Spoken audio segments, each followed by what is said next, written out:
নমস্কার, আমি সঙ্গমিত্রা। আমার এই সহজ রান্না চ্যানেলে আপনাদের সবাইকে স্বাগত।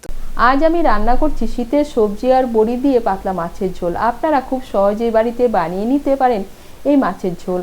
আপনাদের যদি এই রেসিপিটি ভালো লাগে তাহলে লাইক এবং শেয়ার করবেন, আর রেসিপিটি কেমন হয়েছে কমেন্ট করে জানাবেন।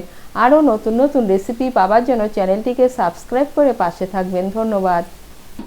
প্রথমেই একটা মশলার পেস্ট বানিয়ে নেব। তার জন্য নিয়েছি মিক্সির ছোট জার, এর মধ্যে নিয়ে নিচ্ছি 1 চামচ গোটা জিরে, 1 টুকরো আদা আর 2টো শুকনো লঙ্কা। এগুলো দিয়ে একটা মিহি পেস্ট বানিয়ে নেব। এদিকে গ্যাসের উপর কড়াই বসিয়েছি, কড়াইটাও গরম হয়ে গিয়েছে। এর মধ্যে দিয়ে দিচ্ছি সর্ষের তেল, তেলটাও গরম হয়ে গিয়েছে। এর মধ্যে প্রথমে আমি ডালের বড়িগুলো ভেজে নেব। এখানে আমি 4-5টা বিউলির ডালের বড়ি নিয়েছি, বড়িগুলোকে লাল করে ভেজে নেব। এই দেখুন বড়িগুলোকে লাল করে ভেজে নিয়েছি, বড়িগুলোকে তুলে নিচ্ছি। বড়ি ভাজার পর এই তেলেতে আমি দিয়ে দিচ্ছি কেটে রাখা বেগুন। এখানে আমি একটা মাঝারি সাইজের বেগুনের হাফ বেগুন নিয়েছি। এর মধ্যে দিয়ে দিচ্ছি সামান্য একটু নুন আর সামান্য একটু হলুদ গুঁড়ো। নুন আর হলুদ গুঁড়ো মিশিয়ে বেগুনগুলোকে লাল করে ভেজে নেব। এই দেখুন বেগুনগুলোকে লাল করে ভেজে নিয়েছি। এখন আমি বেগুনগুলোকে তুলে নিচ্ছি। বেগুন ভাজার পর কড়াইতে দিয়ে দিচ্ছি কেটে রাখা ফুলকপি। এখানে আমি কয়েকটা ফুলকপির ফুল কেটে নিয়েছি। এর মধ্যে দিয়ে দিচ্ছি সামান্য একটু নুন আর সামান্য একটু হলুদ গুঁড়ো। নুন আর হলুদ গুঁড়ো মিশিয়ে ফুলকপির টুকরোগুলোকেও লাল করে ভেজে নেব। ফুলকপির টুকরোগুলোকেও লাল করে ভেজে নিয়েছি। এখন আমি ফুলকপির টুকরোগুলোকে তুলে নিচ্ছি। কড়াইতে দিয়ে দিচ্ছি আর অল্প সর্ষের তেল। এখন এই তেলের মধ্যে মাছগুলো ভেজে নেব। এখানে আমি 3 পিস কাতলা মাছ নিয়েছি। মাছগুলোর মধ্যে নুন হলুদ মেখে রেখে দিয়েছিলাম। এই তেলের মধ্যে মাছগুলোকে লাল করে ভেজে নেব।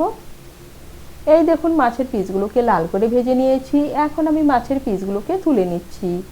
মাছ ভাজার পর কড়াইতে যে তেল আছে এই তেলেই রান্নাটা করব। এর মধ্যে দিয়ে দিচ্ছি একটা তেজপাতা, একটা শুকনো লঙ্কা আর হাফ চামচ গোটা জিরে।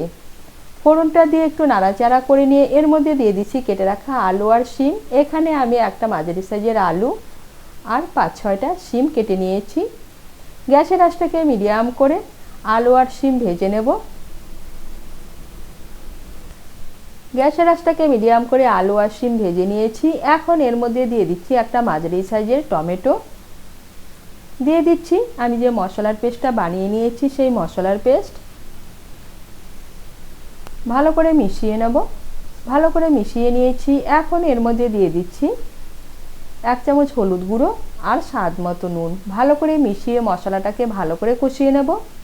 মশলাটাকে ভালো করে কষিয়ে নিয়েছি। এখন এর মধ্যে দিয়ে দিচ্ছি ভেজে রাখা ফুলকপি। ফুলকপিগুলোকে মশলার সঙ্গে একটু ভালো করে মিশিয়ে নেব। ফুলকপির টুকরোগুলোকে মশলার সঙ্গে ভালো করে মিশিয়ে নিয়েছি। এখন এর মধ্যে দিয়ে দিচ্ছি জল। আপনারা যেরকম ঝোল খাবেন সেই অনুযায়ী জল দেবেন। আমি এর মধ্যে 2 কাপ আর হাফ কাপ গরম জল দিচ্ছি। জলটাকে ভালো করে মিশিয়ে নেব। জলটাকে ভালো করে মিশিয়ে নিয়েছি। এখন গ্যাসের আঁচটাকে মিডিয়াম করে ঢেকে দেব সবজিগুলো সেদ্ধ হওয়ার জন্য। গ্যাসের আঁচটাকে মিডিয়াম করে 7-8 মিনিটের জন্য ঢেকে দিয়েছিলাম। আর এই দেখুন সবজিগুলো সেদ্ধ হয়ে গিয়েছে। এখন গ্যাসের আঁচটাকে বাড়িয়ে একটু নাড়াচাড়া করে নিয়ে এর মধ্যে দিয়ে দিচ্ছি ভেজে রাখা মাছগুলো, দিয়ে দিচ্ছি ভেজে রাখা বড়ি, ভেজে রাখা বেগুন আর চিড়ে রাখা কাঁচা লঙ্কা। ভালো করে মিশিয়ে নেব। ভালো করে মিশিয়ে নিয়েছি। এখন গ্যাসের আঁচটাকে মিডিয়াম করে আরও 3-4 মিনিট রান্না করে নেব। গ্যাসের আঁচটাকে মিডিয়াম করে আরও 3 মিনিটের মতো রান্না করে নিয়েছি। বড়িগুলোও নরম হয়ে গিয়েছে আর ঝোলটাও ভালো করে ফুটে গিয়েছে। এখন এর মধ্যে দিয়ে দিচ্ছি ধনেপাতা কুচি। ধনেপাতা কুচিটা ভালো করে মিশিয়ে নেব। মিশিয়ে নিলেই তৈরি শীতের সবজি আর বড়ি দিয়ে পাতলা মাছের ঝোল। আপনারা শীতের দুপুরে গরম ভাতের সঙ্গে এই মাছের ঝোল বানিয়ে খেয়ে দেখবেন, খেতে কিন্তু দারুণ লাগে।